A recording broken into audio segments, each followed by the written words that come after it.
여러분의 정원을 보며 토마토와 고추가 발육이 부진하고 약하며 상상했던 대로 자라지 않아 가슴 아픈 실망감을 느껴본 적이 있나요?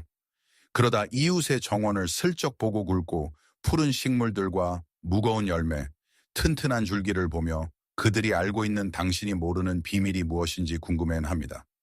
오늘 우리는 흙을 거스르지 않고 흙과 함께 평생을 일해온 노련하고 경험 많은 정원사들이 사용했던 방법으로 돌아가 그 좌절스러운 문제를 해결할 것입니다. 충격적인 사실은 여러분의 식물을 위한 최고의 영양분이 이미 주방 쓰레기통에 담겨 있을 수도 있다는 것입니다. 계란 껍질, 바나나 껍질, 사용한 커피 찌꺼기, 그리고 깨끗한 나무재는 가치 없는 폐기물이 아닙니다. 올바르게 준비하면 토마토나 고추와 같이 영양분을 많이 필요로 하는 작물에 균형 잡히고 강력한 천연 비료가 됩니다. 현대의 원예는 비싼 화학 비료만이 빠른 성장을 만들어낼 수 있다고 많은 사람을 설득해왔지만 그러한 믿음은 많은 초보자를 원예의 가장 큰 함정 중 하나로 빠뜨렸습니다. 합성 비료와 화학 살충제가 존재하기 훨씬 전부터 우리 조상들은 척박한 땅에서도 튼튼한 채소를 길러냈습니다. 그들은 한 가지 단순한 규칙을 이해하고 있었습니다. 자연에서 온 것은 무엇이든 자연으로 돌아가야 한다는 것입니다. 식물의 잔해, 주방 쓰레기, 깨끗한 장작불에서 나온 재는 쓰레기가 아닌 귀중한 자원으로 취급되었습니다. 그들은 현대적인 과학 용어를 사용하지는 않았을지 모르지만 순환과 균형, 그리고 토양의 살아있는 본질을 이해하고 있었습니다. 토마토와 고추는 물과 햇빛보다 훨씬 더 많은 것을 필요로 합니다. 그들은 잎의 성장을 위한 질소, 뿌리를 위한 인, 꽃과 열매를 위한 칼륨, 그리고 튼튼한 세포벽과 건강한 열매 형성을 위한 칼슘을 요구합니다. 하지만 진짜 비밀은 식물에 직접 영양분을 강제로 공급하는 것이 아닙니다. 비밀은 흙을 먹이고 미생물을 먹이며 토양 생태계가 영양분을 천천히 그리고 자연스럽게 방출하도록 하는 것입니다. 토양이 살아있을 때 그것은 식물이 적절한 시기에 정확히 필요한 것을 제공하는 살아있는 공장이 됩니다. 오래된 정원사의 마스터 믹스를 만들기 전에 우리는 대부분의 초보자가 저지르는 치명적인 실수를 이해해야 합니다. 그들은 더 많은 비료가 더 많은 성장을 의미한다고 믿습니다. 현실에서 토양은 그런 방식으로 작동하지 않습니다. 땅에 너무 많은 화학 비료를 쏟아 부으면 뿌리 주변에 급격한 염분 급증을 일으키게 됩니다. 그 염분은 식물로부터 수분을 빼앗고 섬세한 잔뿌리를 태워버립니다. 이것이 비료 과다 fertilizer burn이며 일단 그 미세한 뿌리들이 손상되면 식물은 더 이상 제대로 물을 마시거나 영양분을 섭취할 수 없습니다. 한 사람에게 소금이 듬뿍 들어간 엄청난 양의 식사를 강제로 먹게 한다고 상상해 보십시오. 그 사람은 더 강해지는 대신 갈증을 느끼고 스트레스를 받으며 병이 들 것입니다. 우리가 합성 비료를 과하게 줄 때 식물도 똑같은 고통을 겪습니다. 그 손상은 즉시 보이지 않을 수도 있지만 땅 속에서 식물은 고문을 당하고 있는 것입니다. 많은 정원사가 이런 식으로 토마토를 망쳤습니다. 심은 직후에 폭발적인 성장을 기대하며 매주 질소가 풍부한 비료를 줍니다. 처음에는 결과가 인상적으로 보입니다. 식물은 짙은 녹색이 되고 잎이 무성하며 거대해집니다. 하지만 한 달이 지나도 꽃이 피지 않습니다. 정원은 정글처럼 보이지만 토마토는 단 한 알도 열리지 않습니다. 식물은 영양 성장으로만 치우쳐 번식을 잊어버린 것입니다. 잎만 무성하고 수확은 없는 상태가 됩니다. 이것이 경험 많은 정원사들이 신중한 이유입니다. 그들은 식물에 충격을 주어 빠르게 성장시키려 하지 않습니다. 그들은 영양분이 식물의 자연스러운 리듬과 조화를 이루며 천천히 안전하게 방출되는 균형 잡힌 환경을 조성합니다. 목표는 격렬한 성장이 아닙니다. 목표는 꾸준한 힘, 튼튼한 뿌리, 떨어지지 않는 꽃, 그리고 온전히 발달하는 열매입니다. 이 신비롭고 오래된 정원사의 혼합물은 비싼 화학물질로 만들어지지 않습니다. 그것은 계란 껍질, 바나나 껍질, 커피 찌꺼기, 나무재라는 4가지 평범한 재료로 만들어집니다. 마법은 이 쓰레기들을 정원에 직접 던져 넣는 데 있지 않습니다. 생쓰레기는 썩고 해충을 끌어들이고 곰팡이를 만들며 뿌리를 손상시킬 수 있습니다. 마법은 각 재료를 올바르게 가공하여 깨끗하고 안정적이며 유용하게 만드는 데 있습니다. 계란 껍질은 이 혼합물의 칼슘 토대입니다. 그것들은 대부분 탄산칼슘으로 이루어져 있는데 이는 식물이 튼튼한 세포벽을 만드는 데 필요한 것과 같은 미네랄입니다. 토마토와 고추는 굵은 줄기, 단단한 열매, 그리고 건강한 새 조직을 형성하기 위해 칼슘에 의존합니다. 칼슘이 충분하지 않으면 흔한 재앙인 배꼽썩은병이 나타납니다. 토마토 밑부분이 검게 변하고 무너지는 것은 해충이나 질병 때문이 아니라 열매가 충분히 빠르게 튼튼한 조직을 만들지 못하기 때문입니다. 초보자들은 종종 배꼽썩은병을 해충이나 감염으로 오해하고 당황해서 화학약품을 뿌립니다. 하지만 진짜 원인은 칼슘 공급 문제이며 이는 종종 불규칙한 물주기로 인해 더욱 악화됩니다. 토양에 칼슘이 있고 수분이 일정할 때 식물은 열매가 팽창함에 따라 그 칼슘을 열매로 이동시킬 수 있습니다. 하지만 통째로 된 계란 껍질은 이번 시즌에는 거의 쓸모가 없습니다. 전체 껍질이 분해되는 데는 수년이 걸릴 수 있습니다. 더 나쁜 것은 젖은 계란 잔여물이 썩어 해충을 끌어들일 수 있다는 점입니다. 올바른 방법은 간단하지만 중요합니다. 껍질을 철저히 씻어 막과 흰자를 제거하십시오. 완전히 바삭해질 때까지 강한 햇빛에 약 이틀 동안 말리십시오. 그다지 고운 가루가 될 때까지 으깨거나 믹서로 가십시오. 가루가 고울수록 토양과 뿌리가 칼슘에 더 빨리 접근할 수 있습니다. 한 숟가락의 고운 계란 껍질 가루는 밭에 던져진 많은 통껍질보다 훨씬 더 유용합니다. 계란 껍질이 구조를 만든다면 바나나 껍질은 결실에 에너지를 제공합니다. 바나나 껍질에는 식물이 꽃을 형성하고 열매를 부풀리고 단맛을 향상하며 수분을 조절하고 열 스트레스를 견디는 데 도움을 주는 영양소인 칼륨이 풍부합니다. 질소는 잎을 만들지만 칼륨은 에너지를 꽃과 열매로 유도합니다. 잎은 거대하지만 열매가 없는 토마토 식물은 성공한 것이 아닙니다. 그것은 식물이 너무 과도한 영양 성장 추진력을 가지고 있고 결실의 균형이 부족하다는 경고입니다. 칼륨은 식물 내부에서 교통 정리원 같은 역할을 하며 당분과 에너지를 발육 중인 열매 쪽으로 안내합니다. 고추의 경우 칼륨은 더 두꺼운 과피, 더 좋은 색상, 그리고 더 강한 풍미를 만드는 데 도움을 줄 수 있습니다. 버려지는 모든 바나나 껍질은 천연 칼륨에 손실된 원천입니다. 하지만 생바나나 껍질을 절대로 토양 위에 썩게 내버려 두어서는 안 됩니다. 그것들은 초파리, 곰팡이, 해충을 끌어들이고 줄기 부위를 손상시킬 수 있습니다. 두 가지 방법 중 하나를 사용하십시오. 건식 방법의 경우 껍질을 작게 자르고 검고 바삭하며 완전히 탈수될 때까지 강한 햇빛 아래서 말린 다음 으깨서 흙에 섞으십시오. 이는 냄새나 해충의 위험이 거의 없는 완효성 칼륨원을 만듭니다. 더 빠른 결과를 얻으려면 바나나차를 만드십시오. 잘게 썬 바나나 껍질 약 3개를 깨끗한 병에 넣고 물을 채운 뒤 밀봉하여 이틀 동안 우려내십시오. 미네랄이 물로 이동하면서 물 색깔이 갈색으로 변할 것입니다. 액체를 걸러내어 토마토나 고추 주변에 뿌려주십시오. 이는 특히 꽃이 형성되거나 열매가 부풀어 오를 때 식물에 빠른 칼륨 보충을 제공합니다.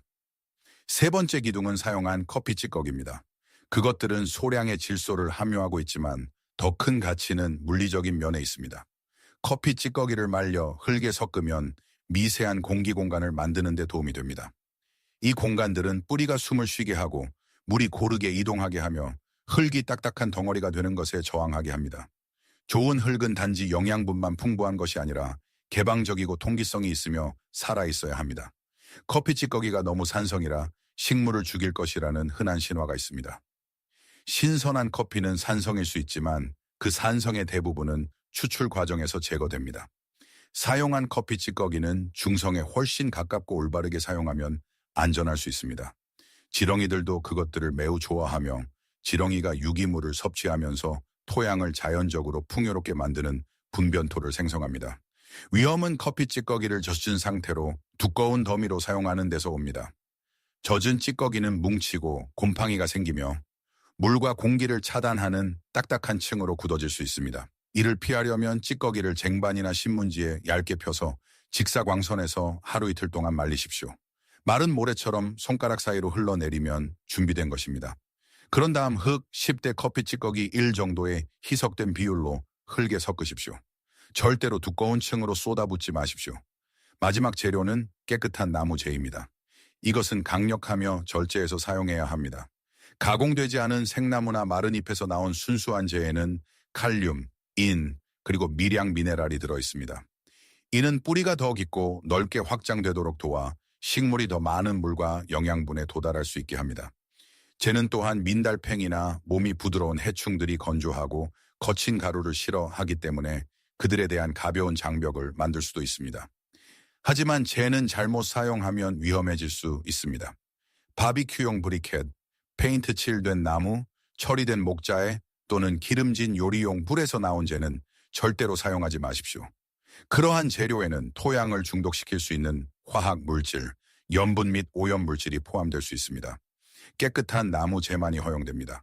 나무 재는 알칼리성이므로 너무 많이 사용하면 토양 pH를 교란하고 식물이 영양분을 섭취하지 못하게 차단할 수 있습니다. 정원을 흰 재로 덮지 마십시오. 그것을 퇴비가 아니라 조미료처럼 사용하십시오. 토마토 한 포기당 한두 숟가락이면 한 시즌에 충분합니다. 비가 오기 전에 흙 주변에 가볍게 뿌려주면 물이 미네랄을 뿌리까지 운반할 수 있습니다. 식물을 재에 파묻는 정원사는 알칼리성 충격으로 며칠 내에 식물을 죽일 수 있습니다. 이제 각 재료가 올바르게 준비되었으므로 그것들을 오래된 정원사의 마스터 믹스로 결합할 수 있습니다. 황금 비율은 간단합니다. 곱게 가루 낸 마른 계란 껍질 3컵, 말려서 으깬 바나나 껍질 2컵, 완전히 말린 커피 찌꺼기 1컵, 그리고 순수하고 고운 나무 재 반 컵입니다. 모든 것을 큰 대야에 넣고 얼룩덜룩한 모래처럼 보일 때까지 섞으십시오. 이 혼합물은 칼슘, 칼륨, 질소, 인, 그리고 미량 원소들의 균형을 부드러운 완효성 형태로 맞춥니다. 강한 화학 비료와 달리 식물에 충격을 주지 않습니다. 점진적으로 분해되며 3개월에서 6개월 동안 토양에 영양을 공급합니다. 적절한 시기에 한 번만 뿌려주면 시즌의 가장 중요한 단계 내내 식물을 지원합니다. 하지만 때로는 식물이 완효성 혼합물이 제공할 수 있는 것보다 더 빨리 구조를 필요로 할 때가 있습니다. 폭우, 오랜 가뭄, 이식 스트레스 또는 갑작스러운 황화 현상 후에 식물은 즉각적인 액체 영양분을 필요로 할 수 있습니다. 이런 순간을 위해 오래된 정원사들은 발효된 비상 엘릭서를 사용합니다. 준비된 마스터 믹스 2컵을 큰 양동이에 넣으십시오. 빗물 10리터 또는 염소가 증발할 수 있도록 24시간 동안 내놓은 수돗물을 추가하십시오. 양동이를 밀봉된 뚜껑이 아닌 공기가 통하는 천으로 덮고 일주일 동안 서늘하고 그늘진 곳에 두십시오. 산소를 공급하고 발효를 돕기 위해 매일 아침 저녁으로 저어주십시오. 7일 후 위쪽에 맑은 액체를 모아 뿌리 주변에 뿌려주십시오. 재료들을 먼저 제대로 말렸기 때문에 액체에서 썩은 냄새 대신 흙내음이 나야 합니다. 이 차는 식물이 스트레스를 받을 때 영양분을 빠르게 전달합니다. 아무리 좋은 비료라도 잘못된 시기에 뿌리면 소용이 없습니다. 토마토와 고추의 경우 재료만큼이나 시기가 중요합니다. 첫 번째 중요한 순간은 아주 심기 이식 때입니다. 많은 사람이 모종을 땅에 심고 표면에 비료를 뿌립니다. 이는 햇빛이 비료를 말리고 비가 그것들을 씻어내기 때문에 영양분을 낭비하게 됩니다. 뿌리는 그것들에 제대로 닿지 못합니다. 대신 깊고 넓은 심기 구멍을 파십시오. 구멍 바닥에 마스터 믹스를 넉넉히 한 줌 넣으십시오. 그런 다음 일반 흙을 얇게 덮으십시오. 이 완충층은 연약한 어린 뿌리가 농축된 물질과 직접 접촉하지 않도록 보호합니다. 그 흙 덮개 위에 모종을 놓고 평소처럼 묻으십시오. 첫 한두 주 동안 어린 식물은 일반 흙에서 적응합니다. 그러다 뿌리가 아래로 자라고 배고픔이 커지면 숨겨진 영양층에 도달하게 됩니다. 그 순간 성장은 더 튼튼해지고 자신감이 생깁니다. 식물은 지상부에서 왕성한 성장을 밀어붙이기 전에 지표면 아래에서 기초를 다집니다. 두 번째 중요한 순간은 첫 번째 노란 꽃이 필 때입니다. 이것은 단지 예쁜 단계가 아닙니다. 그것은 번식의 시작입니다. 식물은 에너지를 열매로 바꿀 준비를 하고 있습니다. 만약 영양 부족, 수분 스트레스 또는 약한 뿌리를 감지하면 식물은 자신을 보호하기 위해 꽃을 떨어뜨릴 수 있습니다. 떨어진 꽃 하나하나가 잃어버린 열매입니다. 꽃이 피는 첫 주 동안 줄기에서 한 뼘 정도 떨어진 곳에 넓은 원을 그리며 마스터 믹스를 뿌려주십시오. 줄기에 직접 쌓아두지 마십시오. 잔뿌리는 바깥쪽으로 퍼지므로 비료는 그 뿌리들이 활발하게 활동하는 곳에 놓여야 합니다. 가루를 흙의 윗부분에 가볍게 긁어 섞어 주십시오. 동시에 며칠마다 바나나차를 사용하여 칼륨 수요를 지원하십시오. 이는 식물이 꽃을 유지하고 에너지를 열매 형성에 집중하도록 돕습니다. 세 번째 단계는 작은 초록색 열매가 나타나고 부풀어 오르기 시작할 때 시작됩니다. 이때가 식물이 극도로 배고파지는 시기입니다. 많은 초보자가 열매가 이미 맺혔기 때문에 너무 일찍 안심합니다. 하지만 지금 급여를 중단하면 토마토는 작게 남을 수 있고 껍질은 딱딱해지며 고추는 얇고 뒤틀릴 수 있고 맛도 떨어질 수 있습니다. 2~3주마다 식물 옆에 비료를 추가 추비하십시오. 식물 사이에 얕은 도랑을 파고 마스터 믹스를 한 줌 넣은 뒤 흙으로 덮으십시오. 토마토가 작은 초록색 공에서 큰 열매로 자랄 때 특별히 주의를 기울이십시오. 이 팽창은 칼슘과 꾸준한 수분을 요구합니다. 흙이 마르면 뿌리가 칼슘을 제대로 운반할 수 없어 배꼽 썩은 병이 빠르게 나타날 수 있습니다. 마른 볏짚이나 풀베기 잔해와 같은 멀칭제를 사용하여 토양을 촉촉하고 시원하며 안정적으로 유지하십시오. 비료는 적절한 물 없이는 작용할 수 없습니다. 식물은 고체 영양분을 씹어 먹을 수 없습니다. 그들은 물이 미네랄을 녹여 뿌리로 운반할 때만 미네랄을 흡수합니다. 흙이 마르면 최고의 마스터 믹스도 쓸모없는 가루가 됩니다. 위에서 호스로 식물에 물을 퍼붓는 것을 피하십시오. 거칠게 물을 주면 흙이 다져지고 병균을 옮기는 진흙이 잎에 튀며 곰팡이 문제를 일으킵니다. 숙련된 정원사들은 조용하고 깊게 물을 줍니다. 점적 관수 시스템이나 식물 근처에 작은 구멍을 뚫은 양동이를 두면 몇 시간에 걸쳐 물이 천천히 나옵니다. 이를 통해 수분이 뿌리 구역 깊숙이 스며들어 영양분을 녹이고 식물에 충격을 주지 않으면서 영양을 공급할 수 있습니다. 식물을 매일 관찰하십시오. 짙은 녹색 잎은 대가에 영양 상태가 좋음을 나타냅니다. 옅은 노란색 잎은 스트레스를 나타낼 수 있지만 비료가 항상 정답이라고 가정하지 마십시오. 튼튼한 줄기는 약하지 않고 단단하게 느껴져야 합니다. 이른 아침 잎이 가장자리에 맺힌 작은 방울들은 식물이 밤새 물과 영양분을 이동시키고 있었음을 보여줄 수 있습니다. 식물이 노랗게 변할 때 초보자들은 종종 당황해서 비료를 더 추가합니다. 경험 많은 정원사들은 먼저 멈춥니다. 많은 경우 황화 현상은 배고픔이 아니라 뿌리를 질식시키는 물에 잠긴 토양이나 다져진 땅 때문에 발생합니다. 해결책은 더 많은 양분이 아니라 통기일 수 있습니다. 나무 막대기를 사용하여 식물 주변에 공기 통로를 열어 산소가 뿌리에 닿게 하십시오. 때로는 절제가 비료를 한 번 더 주는 것보다 식물을 더 잘 구합니다. 이 시스템을 더욱 강력하게 만들려면 동반 심기를 결합하십시오. 토마토 근처의 바질은 해충을 쫓고 더 건강한 재배 환경을 지원하는 데 도움이 될 수 있습니다. 많은 정원사는 또한 바질이 식물의 건강과 토양 활동을 촉진함으로써 토마토의 맛을 향상한다고 믿습니다. 고추의 경우 특정 해충과 토양 문제를 방지하기 위해 파나 마늘을 근처에 심을 수 있습니다. 이 전체 방법은 단순한 비료 레시피 그 이상입니다. 그것은 자연의 순환으로의 복귀입니다. 화학 비료는 빠른 결과를 만들어낼 수 있지만 시간이 지나면서 토양을 지치고 생명력 없게 만들며 의존적으로 만들 수 있습니다. 주방 쓰레기는 올바르게 준비되었을 때 지렁이, 미세 미생물, 그리고 지구 자체의 구조에 영양을 공급합니다. 그것은 흙을 물을 머금고 영양분을 방출하며 수확의 수확을 거듭할 수 있게 지원하는 어둡고 살아있는 스펀지로 바꿉니다. 여러분이 오늘 아낀 쓰레기는 이번 시즌에 더 큰 토마토와 더 단 고추를 기르기 위한 방법일 뿐만 아니라 여러분 정원의 장기적인 비옥함에 대한 투자입니다. 오래된 비밀은 더 이상 숨겨져 있지 않습니다. 도구는 이미 여러분의 주방에 있습니다.